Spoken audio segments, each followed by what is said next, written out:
Now, as we learned a few things about basic electricity, it's time to move to generation, transmission, and distribution of electric power. Let's start with substations and transformers. Electrical energy is transmitted and distributed via overhead lines and underground cables operating at different voltage levels. It is necessary to mesh networks to ensure dependable supply for consumers, even if individual transmission paths fail.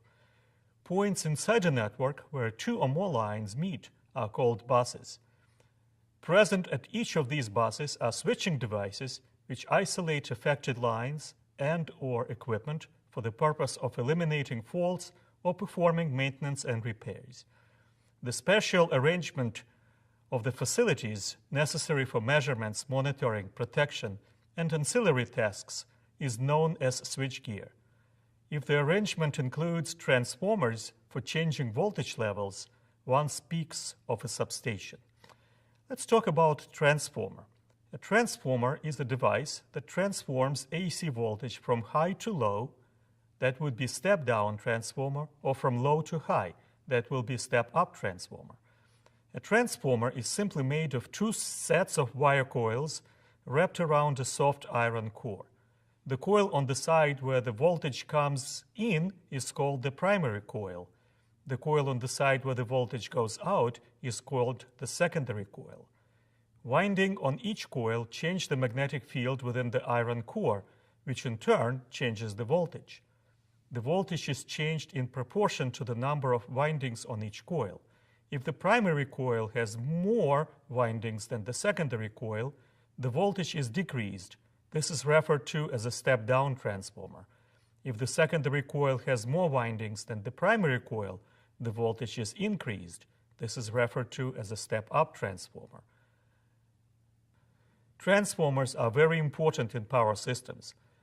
Voltage generated at power plants is in order of 6 to 20 kilovolts. To deliver vast amounts of generated power over long distances, it should be stepped up, and here step-up transformers do their job by converting generated voltage to high levels, such as 115 to 750 kilovolts, or sometimes even more. This is very economical for several reasons.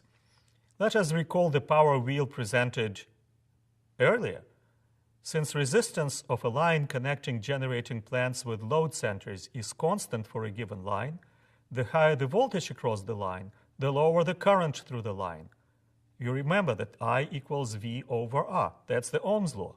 At the same time, if current is flowing through the line, it creates power losses that are dissipated as heat. And you recall that P equals I square R. Since power is not free and costs money, the lower the losses, the higher are the savings. Therefore, it is much more economical to transmit electric power at large distances at higher voltages. Also recall that resistance of a line is directly proportional to the length of the line, so that the longer the line, the higher its resistance. Now, as we know a little bit about transformers, let's move to substations. As mentioned before, transformers, one or more, and switchgear comprise a substation. Substations are used to branch from one or several incoming lines into several outgoing lines that have their paths and connect with other substations at the same or different voltage levels.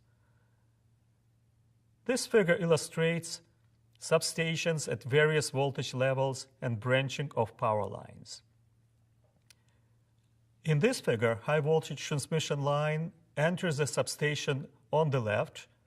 You can see three long insulators. Through circuit breakers and switches, which we will discuss later, connections are made to a step-down power transformer in the middle. Finally, through another set of switches and circuit breakers, connections are made to three outgoing transmission lines at lower voltage level on the right side of the figure.